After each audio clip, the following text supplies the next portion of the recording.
Hello, everyone. Welcome to our webinar on the European Research Council grant. Especially this webinar has been designed for Indian researchers today. My name is Samrat. I am the country coordinator of EURAXIS here in India. And it's a great pleasure to welcome you to one of our exclusive webinars for you. This webinar is organized in partnership with India Bioscience and the EU delegation to India. And it gives us an enormous pleasure to present it today. One of Europe's premier funding agencies, the European Research Council, shortly called the ERC. The ERC supports excellent scientific research across all scientific disciplines, and it funds researchers from across the world, of course, including India. It supports innovative, investigator-driven and frontier research. You will hear about that in a second. And it funds researchers at the beginning of their career and also researchers who are more experienced and advanced in their research career. Now, today's information session will highlight how the ERC supports top researchers from India. You will learn about the different ERC funding schemes which are available and how to prepare a competitive application. We will also provide you information about the possibility to join short-term ERC research projects in Europe through so-called implementation agreements between the European Commission and the Indian Ministry. So as I said, we are organizing this webinar today for you with the great support and in partnership with India Bioscience. And it's a great pleasure now to ask Dr. Shantala Haridas, who is the Executive Director of India Bioscience, to give the opening remarks of today's session. Shantala. Thank you very much. Thank you very much, Samrat. And I echo what Samrat says, a very warm welcome to all of you who have joined us today in this webinar that's going to discuss ERC grant schemes, especially those that are available to researchers in India. So I hope through this session, all of you will kind of familiarize yourself with this scheme, and that hopefully down the line, we'll see more and more Indians participating, applying for ERC schemes. If you haven't crossed paths with India Bioscience before, we are a not-for-profit organization that's located at the National Center for Biological Sciences in Bangalore. And we work with multiple different stakeholders to drive advances and developments in the life science community in India. So this involves activities such as skill building, maybe grants writing, science communication. And one of our projects is called IGAP, or the International Grants Awareness Program. And that is the program with which we have partnered with EURAXIS India and the EU delegation. And this is really to bring awareness to researchers in the life sciences in India about international opportunities that are available to them, because there are a lot of very exciting opportunities to do science across borders, to do science across disciplines.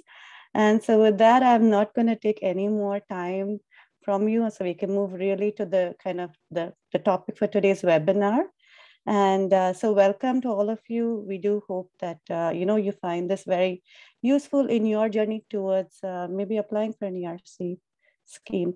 So with that short welcome, I will hand it over to you, Vivek. Yeah, Vivek, now it's up. Yeah, no, perfect. Actually, Vivek is the next, and he will tell us now about the core objectives of the ERC, what is the ERC's mission, its vision, and how Indian researchers can successfully apply for the ERC. Thank you so much, Vivek. Okay, thank you, Samrat. Is it visible? Just a minute, let me. Okay. Can you confirm, Samrat, is it full screen? Yes, we can see the next slide as well. So yeah, no, I made it. There is a delay. Just a minute.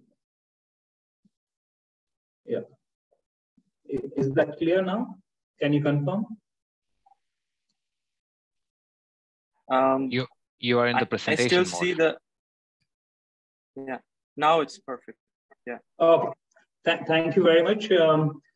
Once again, I thank India Bio for organizing this event. I also thank Professor Rita, Dr. Leo for sparing time to join this event and promoting ERC. We highly appreciate, and all of you for showing interest in the ERC scheme. So I will be giving a brief overview about what the ERC offers as a grant, what are the eligibility criteria, who can host you, what are the institute you can go for, and some statistics which encourage you that the India is doing quite well in the ERC. So in next 20-30 minutes, I will just quickly go over the entire program. Okay. So before I start, basically, I just wanted to inform you that the ERC is a mission of the European Commission under the Horizon Europe or Horizon 2020 earlier. So the ERC mission is encourage the highest quality of research in Europe through competitive funding, and we support frontiers research across all the fields. Basically, it is open to all the scientific fields, including social sciences, economics as well. In India, we don't consider, but in Europe, social science, humanities, and economics is a part of research. So basically, all scientific fields, and on the basis of scientific excellence is the only criteria for the selection. So I will define those in more detail. As I mentioned, the ERC, the European Research Council grant, is a part of Horizon 2020 Research Framework Program, which actually start running from 2021 till 2027. And under the pillar excellence, one of the Horizon Europe is divided in 3 pillars, and one pillar is basically dedicated on excellence, that is idea-driven research. And for that, the European Commission had almost dedicated 16 billion euros for next 7 years, which accounts something 17% of Horizon 2020, Horizon Europe's total budget. So that also underlines the importance the European Union is giving to basic research, idea-driven research, a path-breaking research, and that is why they keep on investing more and more in a research, basic research, to have a breakthroughs. So basically, the ERC is divided in 3 governance structure it has. So European Commission is basically the providing the funding and the overall program framework to the ERC. And then it has a ERC Scientific Council and ERC Executive Agency, which actually implements the calls and the selection process. The entire thing is done by the ERC Executive Agency. And the Scientific Council, I will come to that in my later slides, but that is basically identified the most top researchers across the Europe to identify the best people which are capable of having an ERC grant. So what is exactly the basics of ERC? Basically, it is an individual grant. I will repeat, it is for the individual researchers for long-term grant, and it is the mantra of ERC is basically high risk, high gain for a pioneer research projects in a frontier research areas. So as I explained, this entire focus is about individual researchers and individual research idea and his proposal. Okay, and that proposal can be from any thematic areas. For the practical reasons, we are divided in life science, physical science and engineering, and social science and humanities. So what does the ERC offers? Basically, it is the creative freedom to the individual grantee, and entire grant is revolved around the individual. It is nothing about the institute, nothing about the background of the country or where you come from. It is solely depend on the researcher's idea and his capability. So ERC offers independent recognition and visibility to that particular candidate. And it is a bottom-up approach. That means any research field, any scientific field can apply to this particular grant. Again, it is very highly competitive and highly financed. It is 5 years long duration projects is funded under the ERC. The best working conditions which are offered generally by the host European institutions.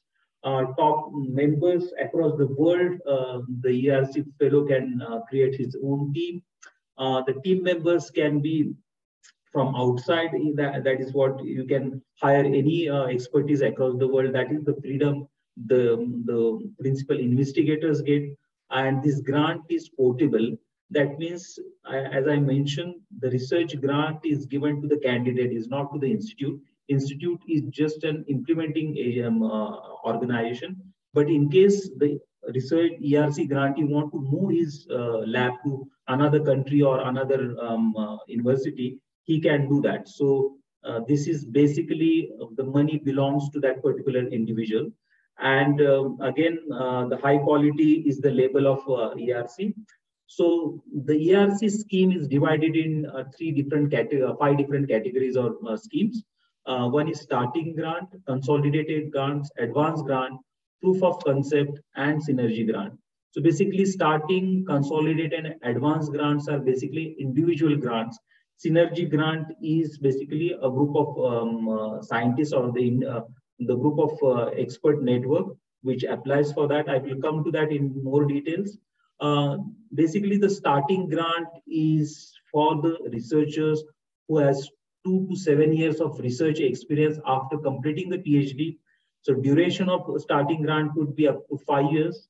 The amount of grant which receives by starting grant, grantee is 1.5 million euros. In addition, 1 million euros are provided. I will give the additional amount for what activities provided. The consolidated grant is for a little bit more experience, that is 7 to 12 years research experience after the PhD completion. Again, it is 5 years period, and it the grant is up to 2 million euros, and additional again 1 million euro you can apply for it. Advanced grant, here there is no need of PhD as such. It looks for a very experienced researchers. So that is what it says. More than 10 years of scientific record is examined, not the PhD degree, after the PhD degree experience. So advanced grant could be non-PhD fellows, but he should show the scientific track record. Duration again is 5 years, and it is 2.5 million euros per grant. It is given, an additional 1 million euros is provided. The synergy grant, as I mentioned, it is for the group of researchers. It could be from 2 to 4 researchers can form a group of experts, and they can apply for synergy project. One researchers in this group could be from non-European country. It could be from India, and there are a few examples that already the few Indian researchers are beneficiaries of a part of synergy grant projects. And this project is for the 6 years duration, and maximum grant can obtain up to 10 million euros and 4 million euros additional grant. Proof of concept, basically it is for those who are already a recipient of the grant, ERC grant, but this is not the case in today's audience, so I will skip that part. So additional grant, basically 1 million, which is given to starting, consolidated, and advanced grantees, and 4 million is specifically to startups if they want to launch from the research idea which they come up, and they want to take that idea to the market. So they can start up, use that for the startups. They can also use for the purchase of equipments, access to the large facilities, or major expenditures for field works and costs. So this is exactly the 1 billion or more than 4 million for the synergy grant. You can ask additional grant to that. Who can apply? That is the eligibility. Basically, anyone has an excellent research record, has an excellent, publications, and shown his credibility in research field is eligible to apply for ERC. Any nationality, any age are eligible to apply for any of the grant which I had mentioned. You have to see the research experience and the level of idea where you want to go for starting or advanced or consolidated. Is all depend on which type of idea which you have and where do you rank that idea. The host institute must be from the European member state or associated country. I will come to that point later on. If the grant, if it is granted, the grantee, that is the principal investigator, can work 50% working time in Europe, that is mandatory. And the scientific excellence of this PI of the project, that is the selection criteria, is the excellence. So no priorities, no quota, nothing has been given. It is only the selection is based on the scientific excellence. Okay, so that is the sole criteria for selection. As I mentioned, individual fellowship, that is starting, consolidated, and advanced grant. No nationality, any researchers across the world can apply for these 3 grants on individual basis. All fields are eligible.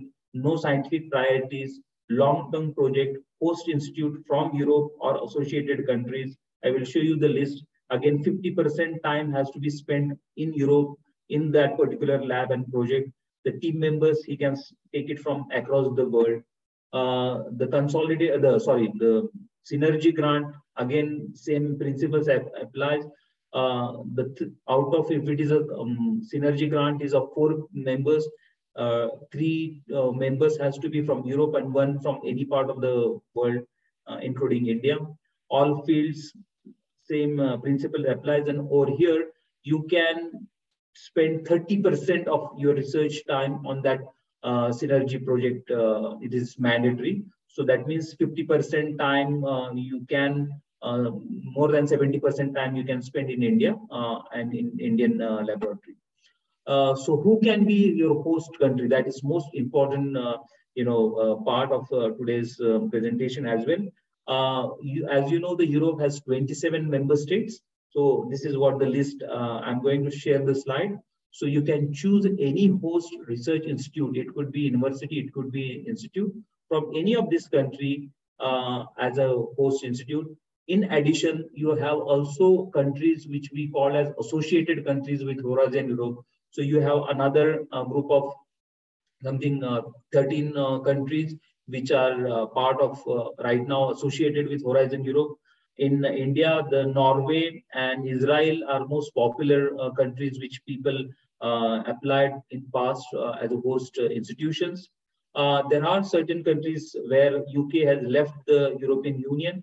So the process of association is under negotiation. It is not yet a part of association of Horizon project. So what I received the information from the ERC, and I'm going to read it specifically for the technical reason. Any PI can choose the British Host Institute at the moment, there is no issue. But at the time of signing of the grant agreement, if the association agreement with UK has been concluded, you will be funded.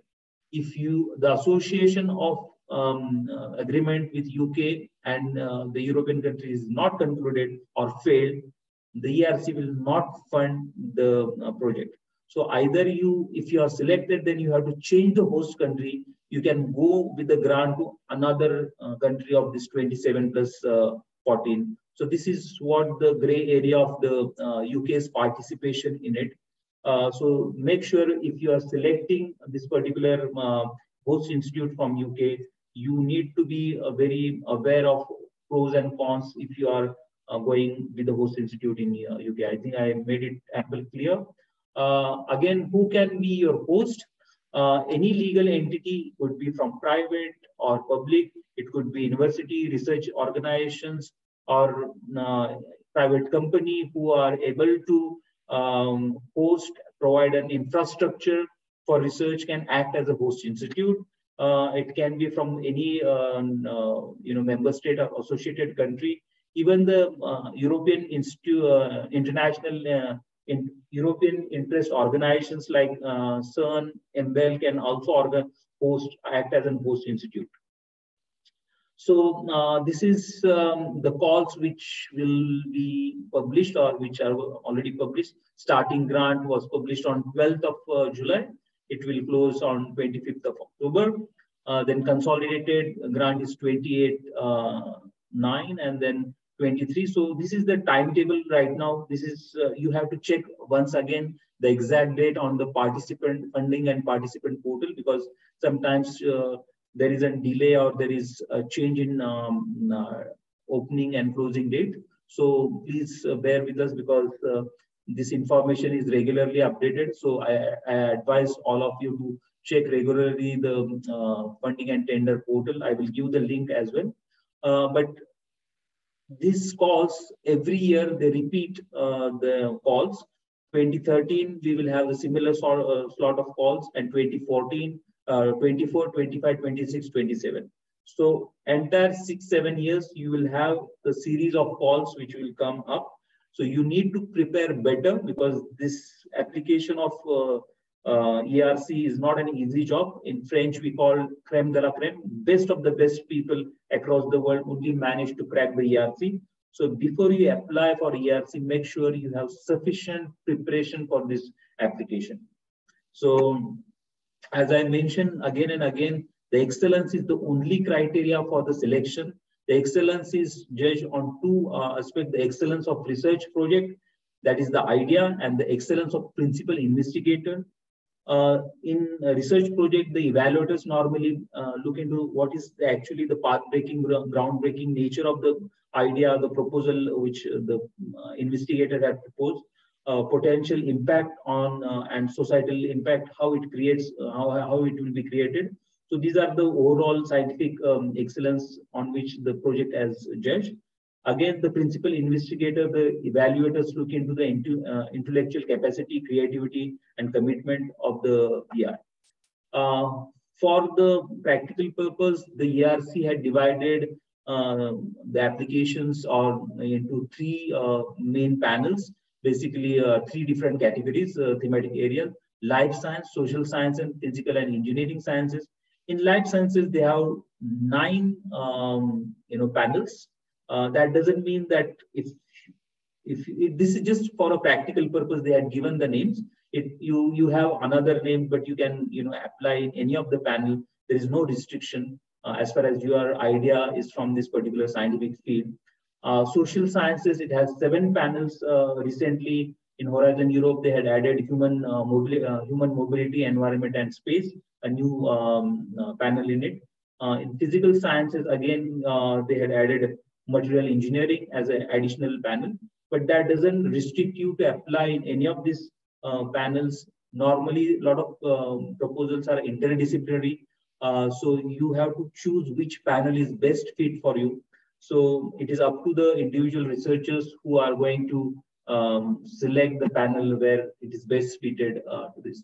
So what exactly the idea, basically, normally what happens, the people thinks that the names of the panel exactly match with my scientific field, whether I should.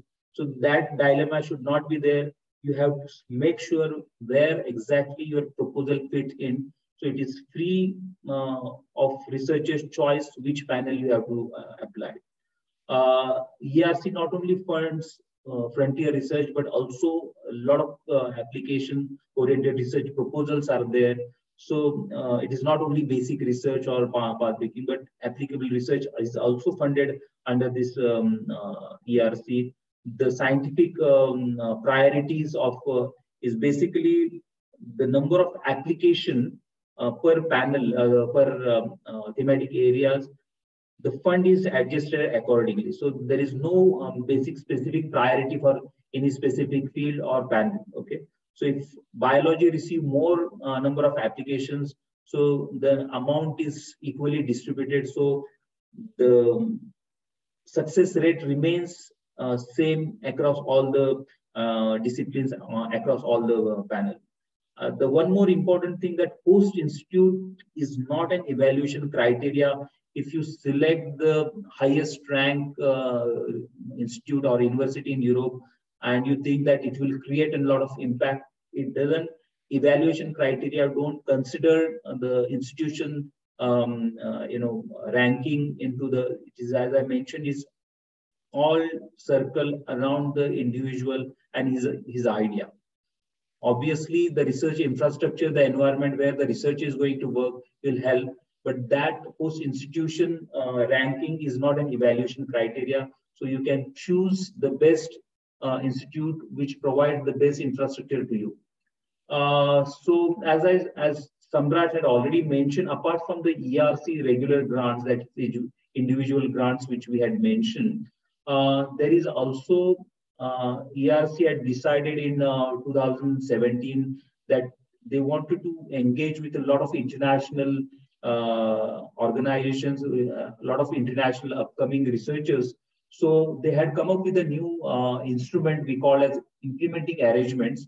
So that basically the implementing arrangement is made with the non-European agencies for the temporary movement or the mobility of researchers to work with the ERC grantee for 3 to 6 months or 12 months. It depends on the agreement.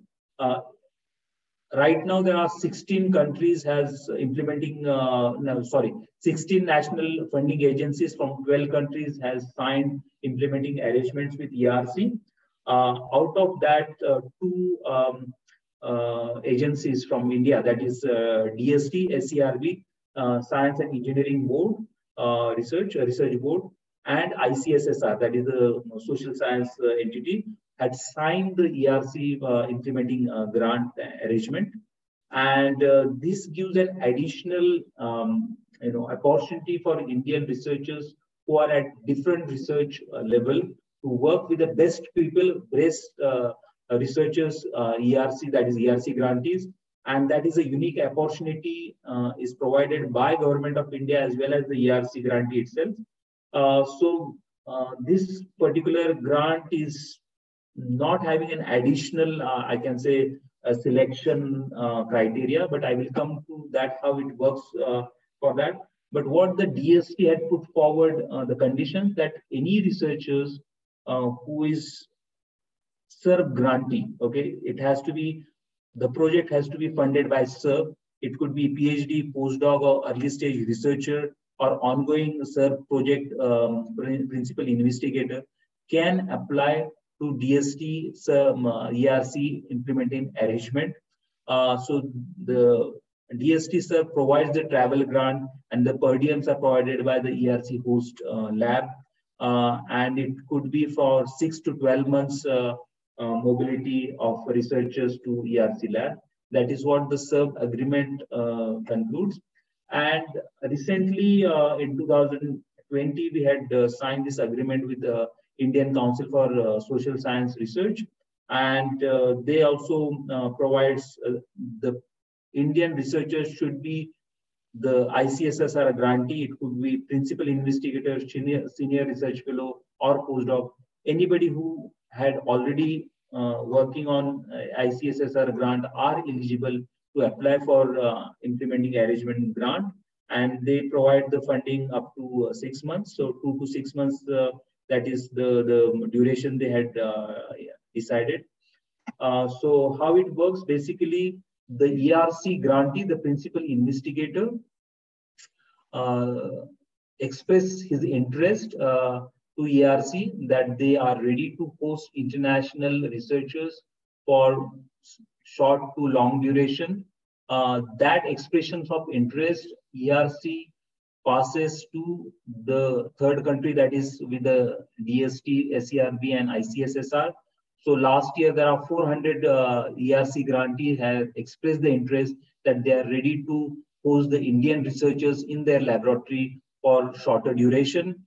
So that particular list and the contacts and the project areas are communicated to the specific SERB grantee or ICSSR grantee.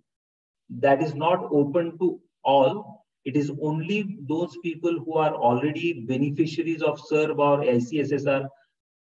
Information goes only to those people. Okay.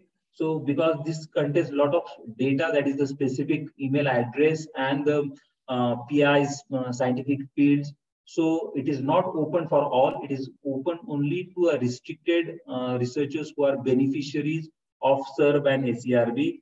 And then it is, that list is shared with those people. They write to the ERC specific grantee or the PI, and if they agree with each other's idea and the projects, the ERC grantee fellows issue a hosting letter, and that letter is submitted to the Indian funding agency, which then provides the travel tickets, and the grantees lab provides the per diem. In last 4-5 years, 7 Indian researchers have benefited. We are trying to make more and more people aware of it, because this is a least explored area, and we want the Indian researchers, young researchers, to spend more time with one of the best researchers, ERC grantees, to work with in their guidance in their lab, which will benefit their scientific career.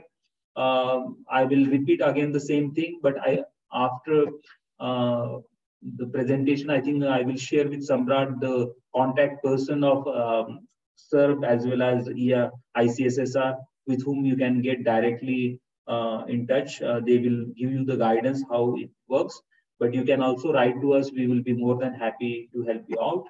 So before I conclude, I will give you some figures which will help you how prestigious, how big the ERC is. As of today, since 2007, more than 12,000 projects have been funded by the ERC. And as I mentioned, it is multinational, ERC grantees beneficiaries. 85 nationalities has been already part of ERC grantees. Then there are 35 EU associated countries hosting the ERC projects. More than 150,000 publications. These are the quality people, one of the best journals they publish. Again, the prestigious award, you name it, there are Nobel laureates who are beneficiaries of this. This is very prestigious, highly recognized in the world. So I urge people, before you, when you think for ERC, make sure you are 101% prepared for this particular grant. And more than 80,000, associated team members from across the world are part of ERC labs or the ERC grantees fellow. This is what the success rate is 2020. I didn't have the time to analyze the 21 data, but it varies from 10 to 13%, the average success rate. That also gives you the amount of competition with whom you are competing and the toughness of this program. This is something interesting slide which I like. It is about the age versus the application. So if you see, the starting grant is as early as that 27-year-old managed to crack the ERC, but average grant of starting fellowship, the starting grant is 35. Then consolidated average age is 40. Synergy grant is much more, little bit of senior researchers, which is 51. And advanced grant, as you see, the name itself defines more than 10 years of experience. The more than 50, around 50, 52 is the average age, the researchers who are more beneficiaries of that. So again, I just try to correlate the age and the success rate, but if you see, it is almost a flat line. So that doesn't have any this thing. So anyone at the particular age, the age doesn't matter basically. It is the quality of the research proposals and the idea of the researchers matters. That is why this flat line of success rate across this. This is what Samrat had already mentioned.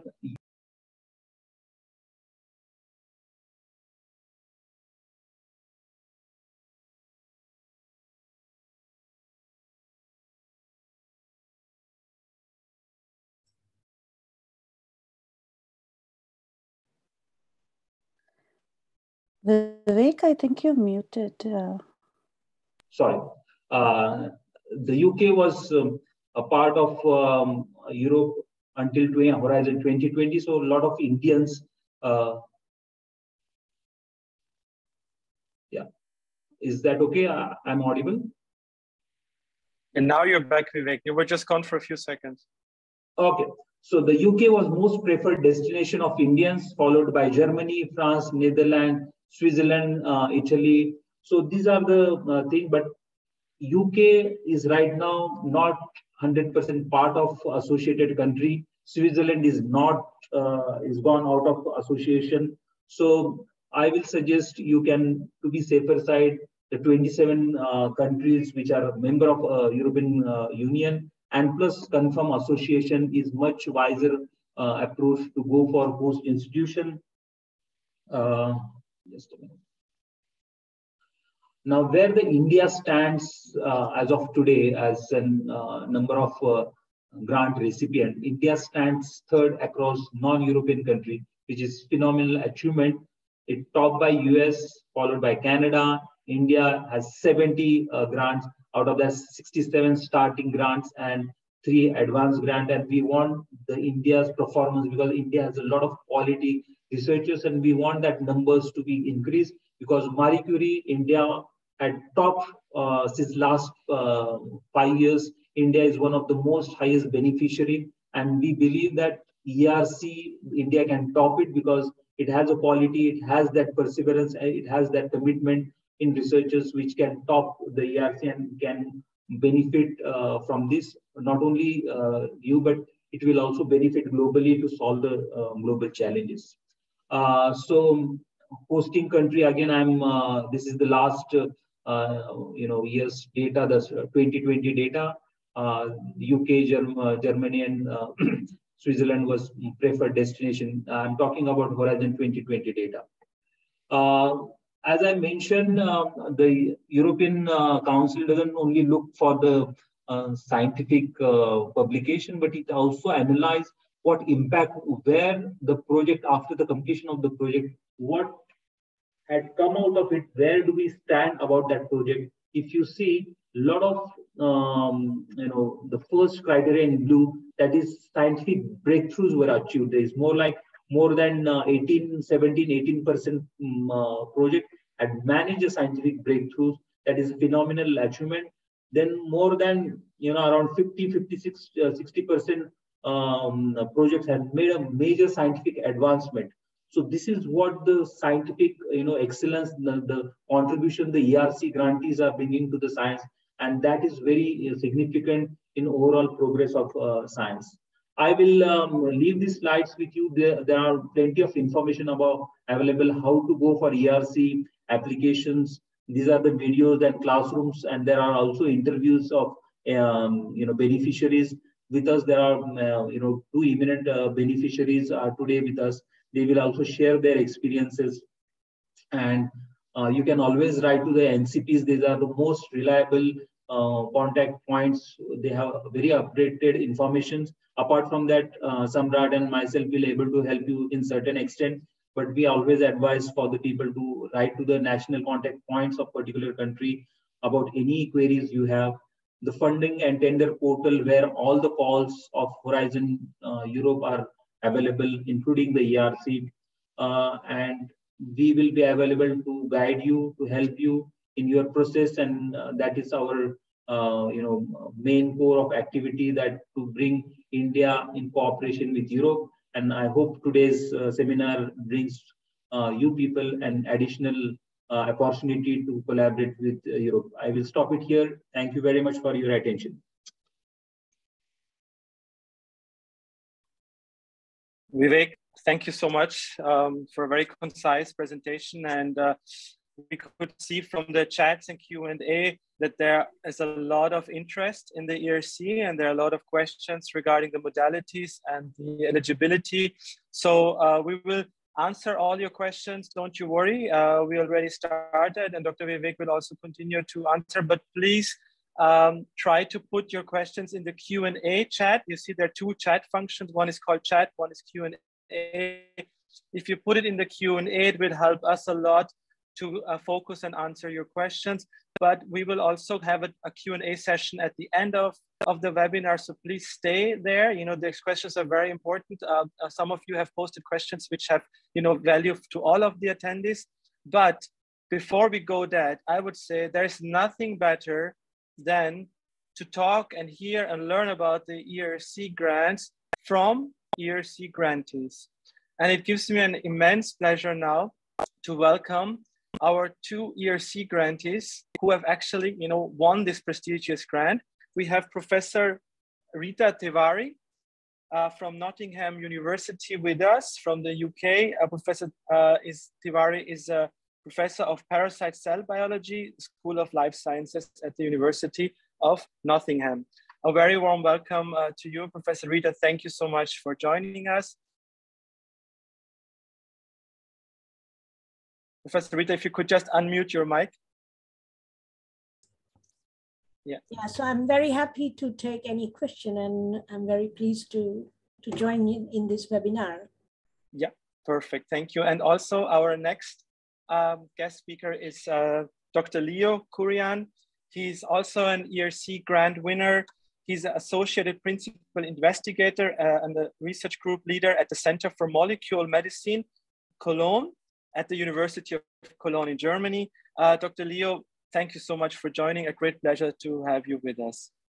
Happy to be a part of the effort. Yeah. So I thought rather than, giving presentations, it's nice to have a bit of a flow of conversation, so that our audience also better understands you, your background, and also what it means to be an ERC grantee and support, and also, of course, what advice and tips you have for potential candidates who want to apply from India for the ERC. So I would like to start with asking you a bit about, if you could tell us a bit about yourself, and also what kind of intrigued you or motivated you to apply for this ERC grant. So I would like to start with Professor Rita. Professor Rita, could you tell us a bit about yourself, your background, as a researcher from India, moving to Europe, and why you applied for an ERC grant? Thank you. Yeah, so so I am Indian and I still hold an Indian passport. Well, I did my PhD in India, so which is almost 30 years back. And then I moved to Europe. And for me, I also serve on the ERC grant panels, on the advanced grant panel for infection and immunity. And I think, as Vivek has pointed out, the scientific excellence is the main thing. And of course, if you have a high risk and high gain project, that is sort of like, I would say, the main thing here. So if you have some crazy ideas which you think has some potential, ERC is the place to go for. I felt that way. And I have been in many different panels. So of course, I studied in India, but then I had my postdoc in Europe, in different countries. I did 2 postdocs. So I did in France, and then I was in Rotterdam, in Holland. And then I had sort of a small group in Norway where I worked for 2 years, but then I moved to England, and I have been a research lecturer at Imperial College for about 8 years. And then I moved to Nottingham, where I had a permanent position since 2010, I would say. And I served for 3 times in ERC panels, but I didn't apply at that time. And last year, when there was this COVID time, and I mean, the money was coming less everywhere, and I had some of these projects, which I thought was sort of sitting between different areas. So they didn't fit into any one particular domain either. So I work with malaria cell biology, but my basic question is, how does the parasite divide? So which is a very basic question. How does a cell divide? And I think this has been a question to all the biologists. How does a cell divide? And I guess I work with malaria, but then it was the question is, how does this particular creature divide and kill so many people? So this is the question. So of course I could go to infection and immunity. I could also go to cell and developmental biology. I was doing the evolution biology. So as you see, the subject fills parts in different panels. So of course I went to cell and developmental biology, but I could have easily gone to infection and immunity. And that's where I was judged, in the cell and developmental biology. But of course, this particular cell is a very unique cell. It divides very fast. It has a very different machinery. So that, I guess that was the novelty of the project. And of course, as I have worked in different countries, I have network of people within Europe. So I have something like 6 people of different countries, starting from Croatia to Holland to UK to Germany. So I have collaborators from these countries. and we all try to crack a particular subject of cell division. So which is basic, but has also the risky part to it. So I don't know a lot of things like bioinformatics or evolutionary biology. So I collaborate with people who are expert in it, but the question comes from me. So idea comes from me, but then I have a network of people who help me to answer this question. So I would advise the people who want to do it is to have a sort of an idea themselves. So it is your scientific idea which you want to take it further. And of course, you can then choose the host institution, which is having the people who can help you or the network there, or you can have a network within Europe where you think some people can help you. And I guess that's where you have to, and I would say the grant application itself, you have to think very carefully. It's not like 1 month that you can just put up the application. You need time with idea to really put the idea right, and to make it in a way that the generalist can understand. Because it should not be that only the malaria person should understand. It should be that anybody reads that can get excited with that idea, even if they are not in the malaria cell biology. So I guess that's the main thing, that it has to be very original. And I would say maybe Leo can say a little bit more about this, because he's a young, I think these are more for younger people, I guess, to see that how this ERC grant works. Oh, thank you so much, Rita. Yeah, please, Leo, also if you could come in and share a bit about your experience as a researcher and your background, and also what made you to apply for the ERC. And Professor Rita already mentioned, you know, the high risk in it, to be a little bit, you know, daring, but at the same time, you have a network of collaborators to help you also. That's, please, Leo, it would be very interesting to hear from you. Thank you. I'm not that young anymore. Well, younger to me. So, a little bit about my background. I'm from India as well, and I'm Indian, and I still have my Indian passport. I do consider myself very much Indian. I did my studies in India until my master's. Then I did my master's in genetics and biotechnology. I was not sure if I'm good enough, or if that is a line of research, that is a line that I would like to invest my time in. So I worked as a research assistant at National Center for Biological Sciences for around 8 months, and I really loved it. And then I did my PhD. I got a fellowship to do my PhD in Germany at the University of Cologne, where I worked on translational control. Then I did my first postdoc at the Salk Institute in San Diego, and a short postdoc at UCSD. Then in 2014, I got a grant to come back to Germany to start my own group. And since then, I've been in Cologne at the Center for Molecular Medicine.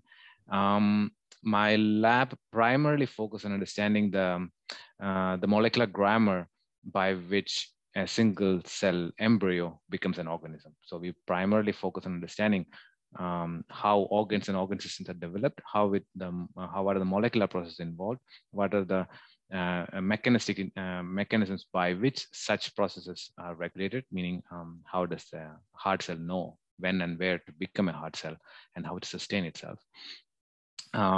That's been what we have been doing in the last 8 years. So I applied for my ERC last year.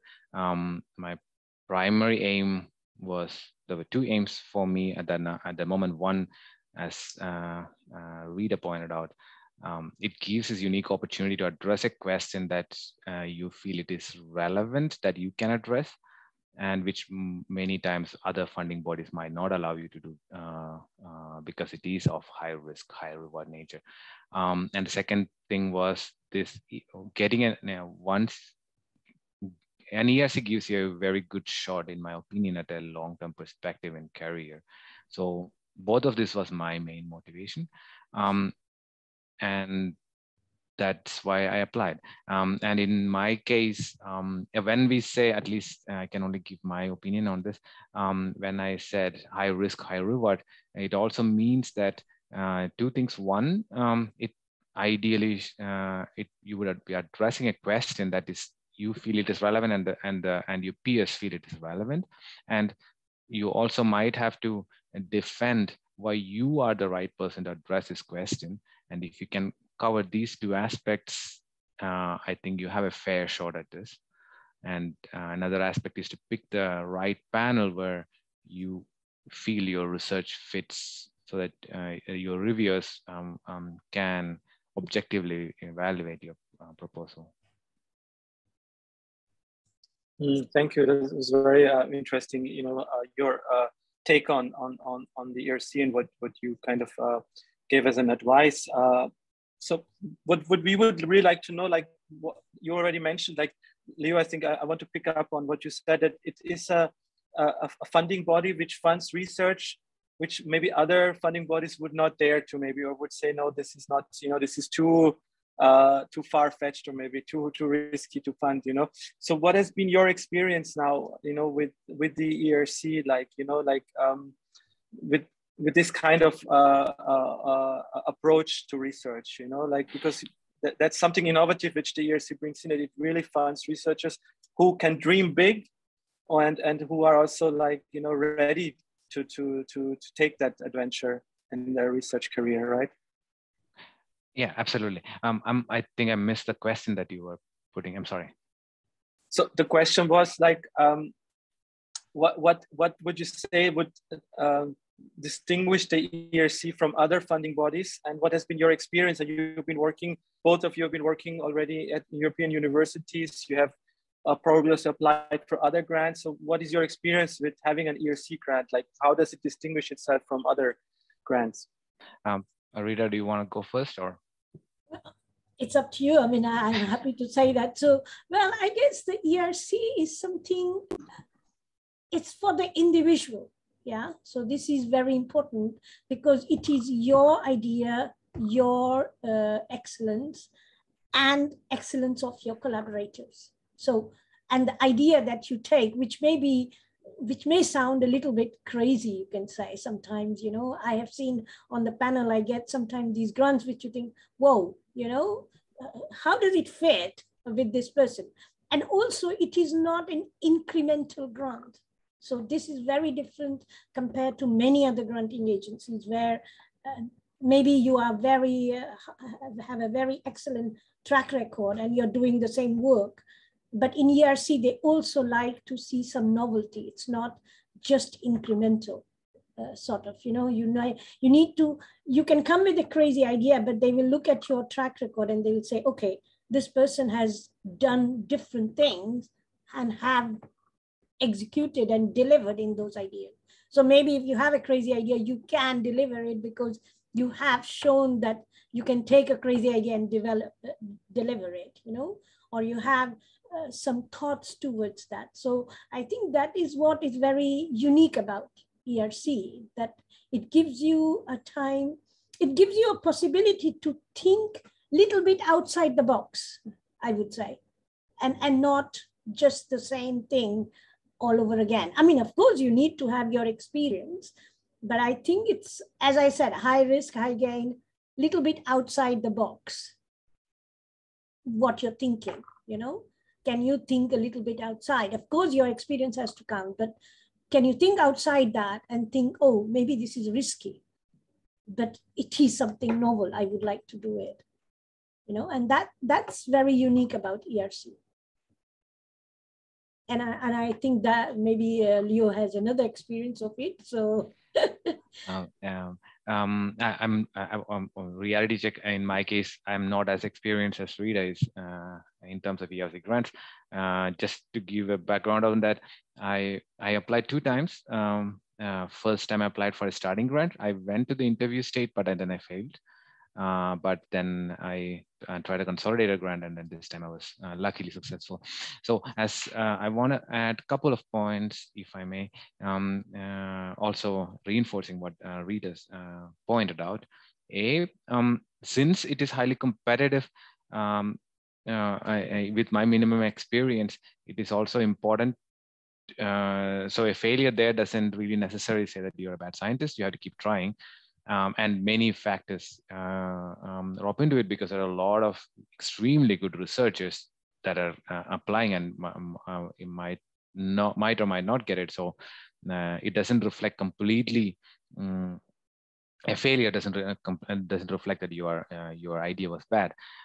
So you have to be at it, and at least in my opinion. Second thing is how does from my experience, how does an ERC differ from the state funding body? So in Germany, in DFG likes very much incremental things that you have been doing over the last years, and then progress, which I find it quite boring. But you have to stick into that framework, and that gives you the best opportunity. But in ERC, as Rita pointed out, in my opinion as well, it is something that one or two things that you always wish that you could do, but you never got the opportunity to do it because you never got the funding, or it was hard to find funding for, which you can show that in some way that you can actually approach it based on your past experience, based on some preliminary data that you have, or based on the group of people that you decide to work with.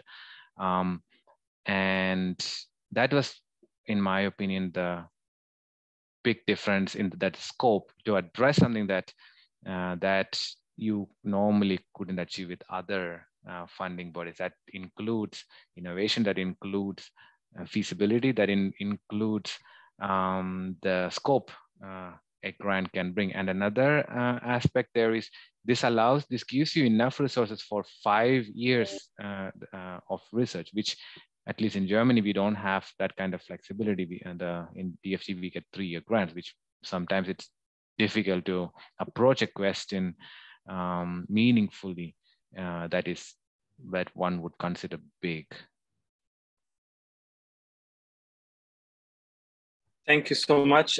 I think what both of you said also has been recently echoed by the president of the ERC, who was here in India recently for a visit, Professor Maria Lepkin.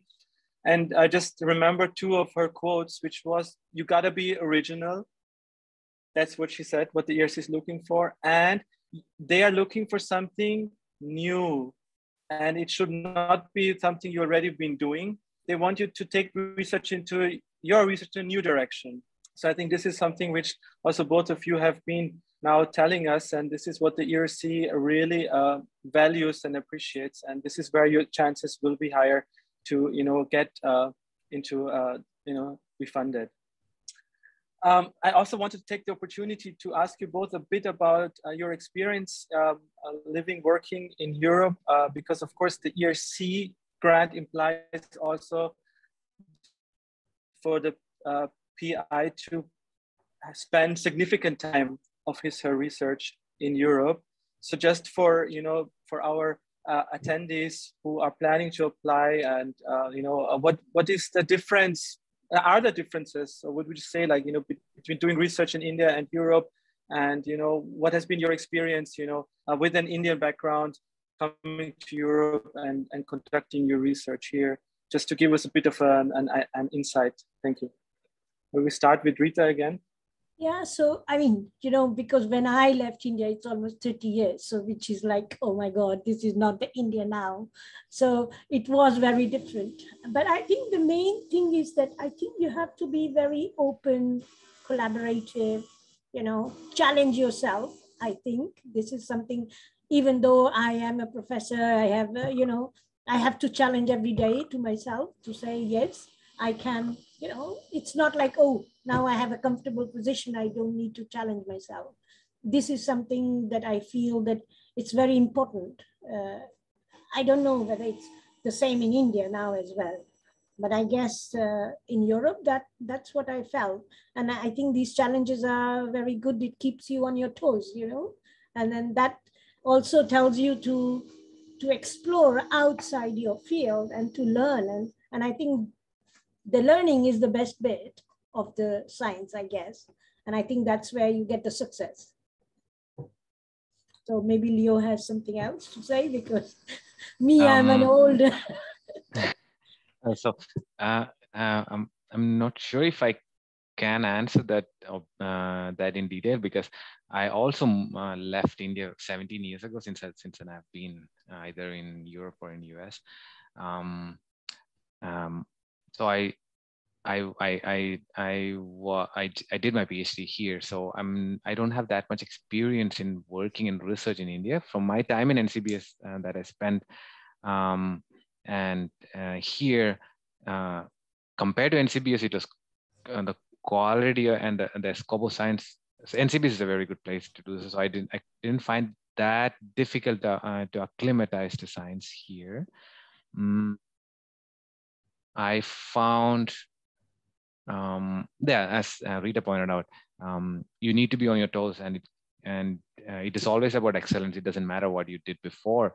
It's about what you do now, and that I like, because that is what, in my opinion, what science is all about. It is not what you did before, how many big papers or whatever people consider as big that you did before, because that's good. Yeah, that is best, and I like that. And then it also, I felt the sense of hierarchy was, I don't know if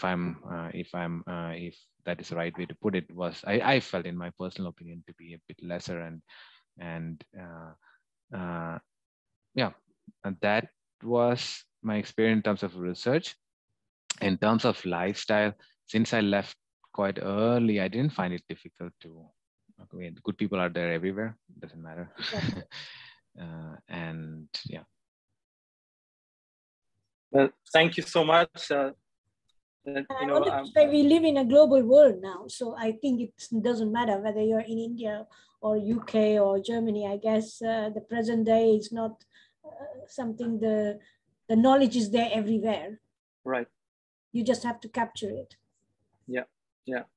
No, and I think, both of you, have brought in a very valuable insights also to, what it means to be part of the European Research Council grant, part of the European funding landscape. And, I think this has very been helpful. And I think it would be a good moment now for us. We're seeing that a lot of questions have come in, and we need the support of you, Rita and Leo, to help us to go through some of them. We will try, of course, as much as possible. And I also ask Vivek and Shantala to come back in with their videos, so that we, first of all, can maybe also take a group picture with all of us.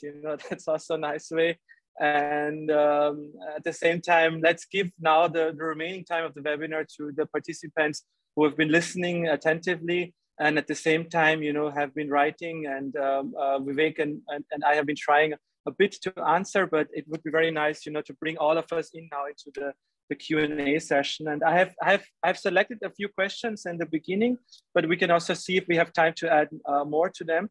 So the first question, which I saw, was the question of what does it mean to be an excellent researcher? What is the base of excellence here of a candidate's profile? Is it publications? Or what makes you an excellent researcher that you can apply to the ERC? Any advice on that? I thought that Vivek had a slide where he sort of put it for the scientific excellence. So I think those things are there, and I guess it's maybe we could repeat them one more time to Vivek. Could you just Vivek want to show that? I think in the recording there must be a Vivek's slide there.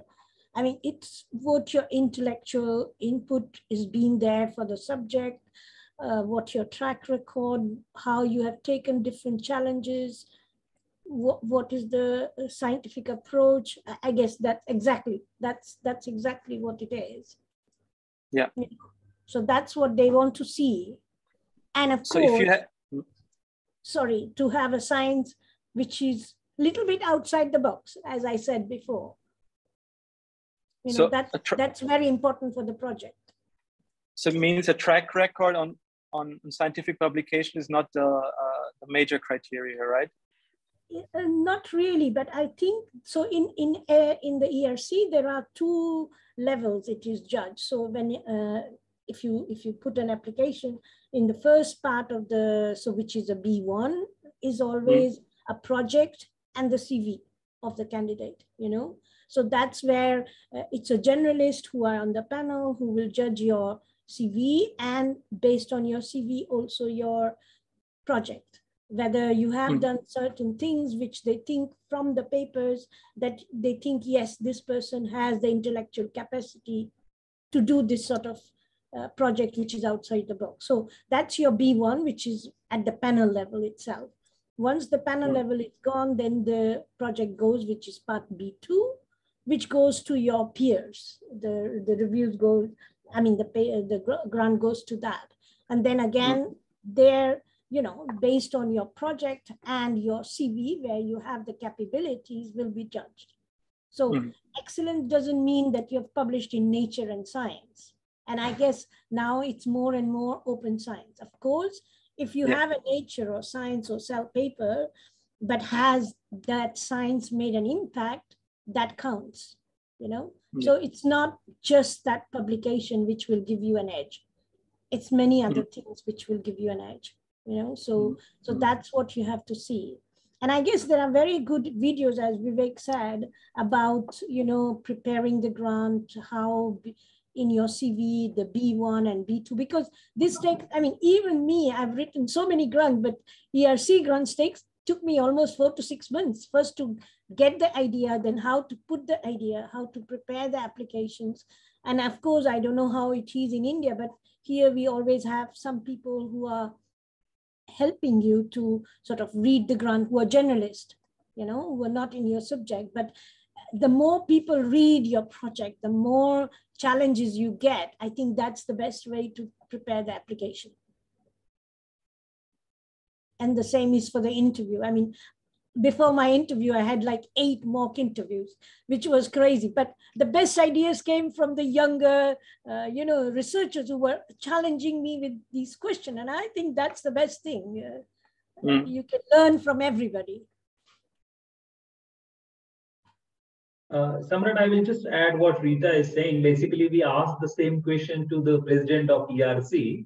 And what Leo said is incremental research. Okay? Incremental research is the small steps which we keep on doing in the normal researches. I don't find frontiers research and normal research as such, but what Rita had mentioned is a path-breaking, something which is out of box. Okay, that brings a new, even because it is high risk, it may fail, but you are thinking something unique, which the dividend could be very high. So that kind of ideas are supported, and that kind of a risk the ERC wanted to take it. And that makes the difference between the incremental research and these guys are doing right now, because they are trying something unique, which are either make a big step in that particular field or give a breakthrough. So that is what my understanding of the reply from the ERC president. Great. Thank you. Another question which came up a few times, Vivek, Leo, and Rita, was the 50% time which has to be spent in Europe at the European host institution. So first of all, Vivek, maybe if you could clarify again, is it the research time or is it the actual time of the project which needs to be spent in Europe? And the second question to it is, it seems that it's, of course, not easy to get a 50%, like a leave from your home institution to come to Europe. Like, what has been the experience so far, Vivek, and how to address that issue? Yeah. So for starting consolidated and advanced grant, you need to have a 50% time on research project, ERC funded research project, in host institute in Europe. So 50% in Europe in host institute, and 50% you can work from India, there is no issue, okay? But as the money is coming from European Commission or European Union, it is mandatory that they have to spend a time to European host institute, because the money is given to the host institute, the channelized money is through the host institute. So 50% on project in Europe, 50%. Now, people had raised this question about 50% out of, if it is a 5 years project, so 2.5 years is quite a time that it may take for this. But I saw that IIT and even Institute of Mathematics, which is in Chennai, Now most of the institutes which are internationalized now, they are quite high standard. They are sending their researchers on deputation. They are giving a free hand to the researchers. So in India, a lot of institutions are changing their policies because they also want to make it internationalize their faculty. They want to host, not only send the faculty outside, but they also want to host the international faculty in the campus. So it is changing rapidly. Certain institutions do have, specifically the universities, state-run universities has these restrictions. But we are saying the money is coming from Europe. So that is a prerequisite mandate that 50% has to be there. And it is relaxed since 2014. Earlier it was 100%. Now since 2014, it is 50% in Europe is mandatory. Okay. And just to add yes, one please. more point, I think in the ERC grants, even if I'm working in Europe, I have to have 50% of my time committed to research. So I have 60% on the ERC because that's how the ERC works. They want you to have almost more than 50%. So when the grant is judged, even when I was on the panel, we will see how much time are they putting for that grant. And normally people put 50 to 60%.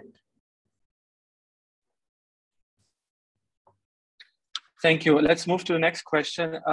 This was also a few of our participants asked, like they have completed their PhD, but they have right now, they're not affiliated to any institution. Like, can they still apply for ERC grant? Like, does one need to have a affiliation with an institution when applying? Vivek, maybe you could say about that. I think these two are best placed, but I will say that if you are applying for a ERC, okay, because those who are applying for a ERC, those people already excelled, they had outstanding scientific record. I don't think so. If you have that kind of a scientific record, any host institute in Europe will deny, and because that is a lot of pride for the university and institute to host these people. Okay, so if you are rejected within the host institute, that means you are not yet reached to that level, you know. So the first test, that is the first test you will get it if the host institute itself is refusing because of your excellence or the scientific record is not that strong. So you need to work on it. But as far as my understanding is there, if you are really a good scientist, has a really good scientific record, the host institute literally fight that they encourage people to come to them because that is a mark of excellence that brings an additional visibility and excellence to the institutional credentials. Yeah, yeah. I think that was a clear answer, Vivek. Thank you for that. And another, I think one of the questions which we get also for the other funding schemes we have, how to find a host institution. Look, it's, you know, maybe Leo or Rita, you could share a bit, you know, like what would be your advice? Like if somebody's interested in applying for the ERC, how to find a host institution? Of course, there are sites, there are announcements, but, you know, maybe more under the surface, if you can provide some tips.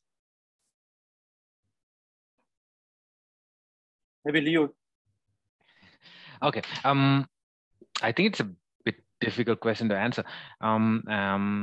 So to apply for an ERC, you need to have a host institution support letter. That's only that that matters, where they sign that if you get an ERC, they will give you the necessary infrastructure and support for at least for the 5 years your ERC project is running. That's all you need, and it's up to one to find that right place that would support you. And since it is binding only and only if you get an ERC, I don't think host institution support letter will be a bottleneck for you.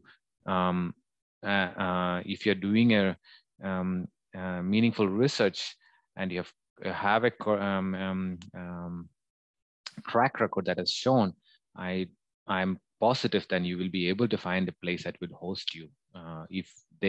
If you can show them that you have a reasonable chance in getting ERC and you can contribute meaningfully to the scientific directions of that place. Because as Vivek pointed out, many places are very supportive of ERC candidates, and they also use it to popularize their research as well as to further attract national funding based on the number of ERC candidates that are there. Rita, thank you. Leo. Rita, you would like to add something? Yeah, I would say that, like if they know that there's a host institute who would be interested in that type of research, let's say physical sciences or life sciences or even social sciences, and they have, a good connection with that university or research institute, they could talk to the body over there and say, look, I have this project. Would you be happy to sponsor me? And I think that's how it works. There are a lot of people who are returning from, let's say, from Canada or America, and they are not working in that institute, but they approach there are lots of people who come to Max Planck in Germany who are working in America or Canada, and they approach the director and say, this is my project, this is what I want to apply. And if they are interested, they will sponsor you. And once they sponsor, then you put your application. So I don't think so. They should be, it should be something that institute is interested in you to put an application. And that takes some work. You have to do a little bit of your homework for that to see which will be the best institute who will align with your project idea. Yeah. Thank you. Vivek, would you like to add something, or should we move on to the next question? Yeah, for me, basically, this is when I look at the ERC, grantee, my understanding or my approach looking at them, they are much more matured researchers because they know the international network. They know which are the labs working in Europe, in US, or where. Because these are quite an high-profile people who had gained the repute, gained the experience, and their international network is already built at that level, and that is why they are going for such a big step. Otherwise, you can stick to the Marie Curie, you can stick to bilateral fellowships, and this is something for the excellence, the creme de la creme, what we say. It is best people, and they should not struggle with the finding the host, because this is quite a preliminary exercise for them. So she said Max Planck, because the Max Plancks, you must be knowing the teams which are already working in that field. So they know each other through publication, through conference. You need that kind of a rapport which recognize your scientific excellence, and that gives them a way to enter in any of the best institute in Europe. Great, thank you, all of you. Let's take a few more questions. We still have a couple of minutes. Another question was, can the project be interdisciplinary? We heard that there are specific scientific panels, but is it possible to submit an interdisciplinary project to the ERC? Rita, you're nodding, so I take you. Yeah, I mean, so I'm a pure cell biologist, and I have my collaborators who are structural biologists or biophysicists. So because I possibly cannot do everything, I have a certain, but I have an idea that maybe the biophysicist can help me, or a structural biologist can help me in the idea. And then yes, in fact, they like that if you're crossing the boundaries, there are no boundaries in your ideas, sort of, It's not like, oh, I cannot collaborate with a mathematician. I would like to collaborate with a mathematician to help me with the modeling, which I don't understand their formulas, but I have an idea and they can help me to execute that idea, So I guess the world is interdisciplinary with science. You cannot be just, of course, you have to be focused in your idea. You have to have the focus, but with that focus, what do you need? It doesn't matter.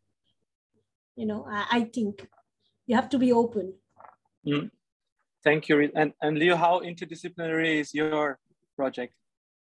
I think, in my opinion, in aligning with what Rita just pointed out, it is not just accommodated but encouraged. So interdisciplinary nature within the reasons of your project, meaning it doesn't help to, if it sticks out in your proposal, then doesn't help. But if that interdisciplinary nature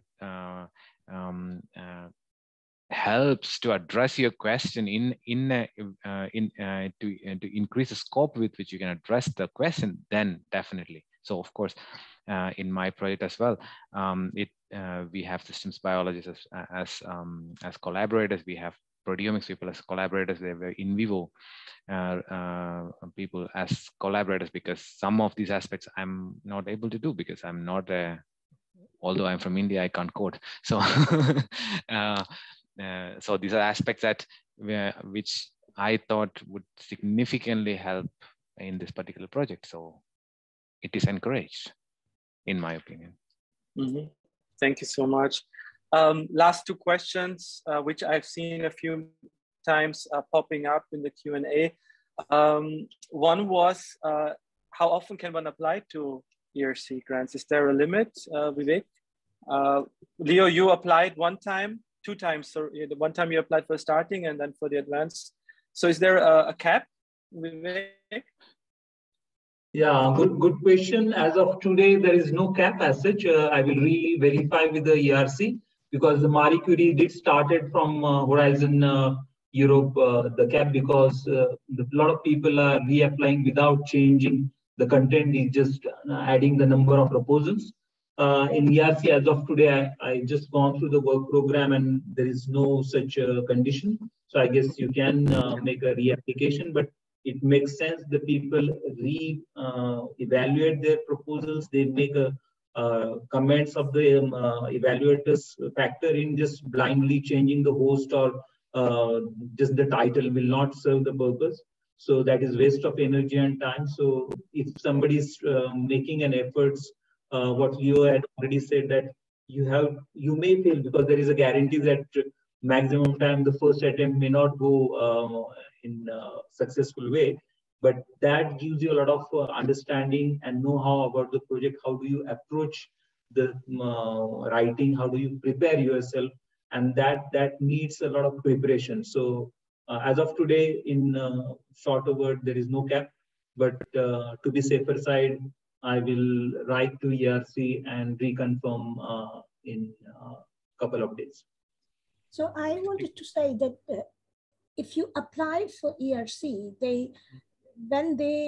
if you're not successful, they tell you that whether you can apply in 1 year time, 2 years time, or so you can reapply, but then they also tell you. So they are judged like A, B, C, and if it is C, then you cannot apply for another 2 years. So they give you a time and they give you a feedback to say, this project needs a lot of changes. Or if they think, oh, maybe just a small thing, it has still graded high, they give you 1 year or something like that. So of course you can reapply as many times, but there's also this cap, which is given when your application is not successful. Okay. Thank you, Rita. Very useful information. And Leo, how was it for you? Like, did you apply for 2 different kind of projects, or were your projects related when you applied for the advanced and then for the consolidated grant? Oh, well, totally different. So one mistake I did was, unlike what I proposed that you should always try, I only tried 2 times. And the first part was in the beginning of when I started my group. At that time, my thinking was like, okay, I already had enough resources to address the quest that I wanted. I should have tried a couple of more times, but I waited till the last moment. That is a mistake. In the consolidated bit, so it was many years afterwards. So science had moved forward. So it's a completely different project. And in the consolidated stage, at least in my case, it was important to show that I'm doing something different than what my lab has been doing for the last 7 years. So it was important that I go with a fresh idea and fresh perspectives. So it was very different. Okay, thank you so much. Last question: is there an age limit for applying for the ERC? Vivek? No, there is no age limit. That is what in my couple of slides I keep on repeating. No nationality, barriers, no age limit. You can finish your PhD at 45, then you have 2 to 7 years experience, and you can apply for starting grant. So there is no as such an age limit, and that is why I was interested to show the age versus the success rate in different categories. Okay, great. Thank you so much to all of you for taking this time and for trying to answer the questions. But there are many questions which we could not answer. But please send us an email at india@eurexis.net, and we will try our best to help you with your queries. But we're now moving towards the end of the webinar, and I would like to thank, of course, all the participants, for staying on and taking part in the Q&A. And now it gives me a great pleasure to welcome Mr. Pierrick Finon-Achida, who is the head of the Research Innovation section at the EU delegation and kind of also responsible for ERC here in India. And Pierrick, we had a very nice session today with several hundreds who attended, and it seems that there's a big interest about the ERC.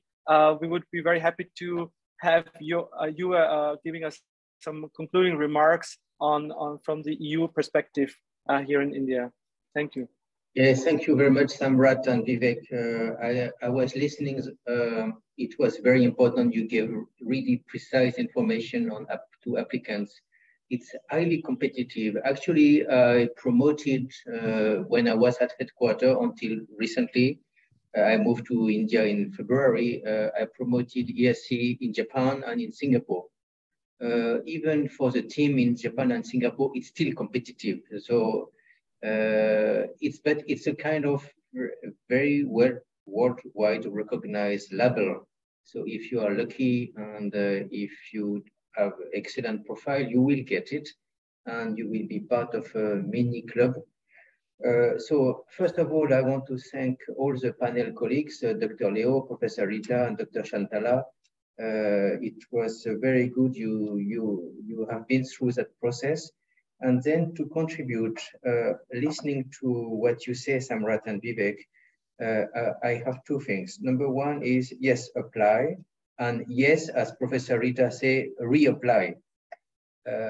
You might not get it, of course, the first time, but think to reapply. It's a matter sometimes of presentation, but often it's also a matter of scope. You have to fit very well. So number one, reapply. Number two, what I was thinking that could be an added value is maybe do not hesitate to contact the embassy wherever you are going. I have colleagues who are dealing here in Delhi with science, for example, from the Dutch embassy, the German embassy. They might give you not scientific information, but information on the lab, on the team. They might give you maybe name of projects that this team has, Max Planck, Fraunhofer. So it's a useful source of info, and it could maybe help you to refine your proposal as well. I believe in the proposal you should really insist on why you do it now and why you think you should have it this year. In the sense, why you don't necessarily want to apply in 2 years or 3 years time. Maybe it would be too late in your career, or maybe it's right now that it's for you an opportunity. So the time factor is important. You have to convince the jury that it makes sense in your career. It's not too early, it's not too late, it's right now. It's the same as when I applied to come to India. I said, okay, now I want to go to India because I feel there is a huge potential right now in the partnership. So I didn't apply for a scientific grant as you are doing, but you have to explain in your domain, it makes sense right now to go to Germany, to go to France, because they are heavily present in my domain, and I will bring the greatest benefit to go now and for ABC. So the time factor is important. The team spirit is important. You want to learn, you want to be hosted. So you fully will be in the hand of the European colleagues. So you have to convince that you will bring value to the European team. So think in that sense, what you can bring into Europe. And also maybe explain how whenever you will have completed, where you will be after the completion of this grant, where you think you will have gained experience, and what you maybe will do after in terms of research. So of course you have to be very concise whenever you explain, because it's an application. You cannot make a book out of your application or PhD thesis. So be very concise, but very specific, clear, with timing, with objectives, and how you will measure your objective. How maybe in the middle of your grant, you believe you will need to reach that type of experiment, that type of result. So be a little bit specific. So I want to thank everybody, and of course Samrat and Vivek can offline reply to the questions, maybe via a Q&A. We are promoting ESC, but I am a head of the department here for research and education. So ESC is not the only train that I am moving. I am moving just to even though it's not relevant for you, Erasmus, Marie Skłodowska-Curie, EU projects, EU research projects from Horizon Europe. So in your proposal, for example, if your lab is involved in some Horizon Europe projects, mention it, or mention if your lab is having some Marie Skłodowska-Curie Action Fellows, or if your university was involved in other EU initiatives. This is really important. So we understand that you are excellent, but that your lab is also interested in Europe. You are going to be judged only on your own performance. But if we can see that there is a strategy of your institution, it helps. So thank you very much, Samrat. I don't know if I answered all the expectation, but those always very. Thank you. It's always encouraging to have you, and because you are in charge here for the Horizon Europe programs, and it's good that people also see how dedicated you and your team are with Vivek and the others. And I would like to now just also ask Shantala from India Bioscience to give some concluding remarks. Shantala, it has been a great webinar. We've seen a high attendance, a lot of questions. It's a lot of follow-up homework for us to do. But please, Shantala, your concluding words. Thank you very much, Samrat. It's been great to see the response that has come in through this webinar. It has been a very informative webinar, and also you got to hear from awardees, which I think is just so great in bringing a kind of personal connect to a grant that you might have seen on paper or online. So I'm really glad that we had this opportunity to do this webinar together with Euraccess India and the EU delegation. For all the researchers in India, if this is the first time you've come across these ERC schemes, I hope you will continue to kind of dig into them, see how they can fit in your career.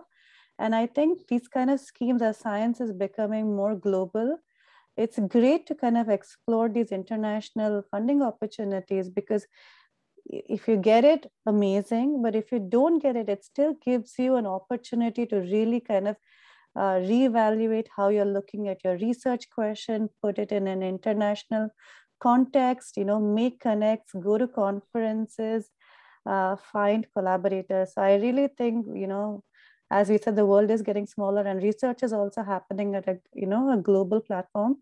And so I do encourage researchers in India to kind of really see what, among all that was discussed today, what they can kind of really kind of benefit from. And what, as you said, these are opportunities of excellence. And so, start making those steps towards a place where you are competitive in this arena. So yeah, it's been great. It's been a wonderful webinar. Thank you all very much. Thank you. Thank you, everyone. Professor Rita, Dr. Leo, Vivek, Shantala, Pierik, and all the participants. You make this webinar, of course. Without you, what can we share? Like, I really hope you can now look into the ERC. The call has opened, the starting grant. The other calls are also opening soon. So we're wishing you best of luck. And Pierik, look, I also got the flag today. And I have this flag. So with this, I end today's webinar. Thank you so much. Have a great day. Thank Bye. you. Thank you. Bye. Thank you. Bye. Thank you. Thank you. Bye-bye. Bye.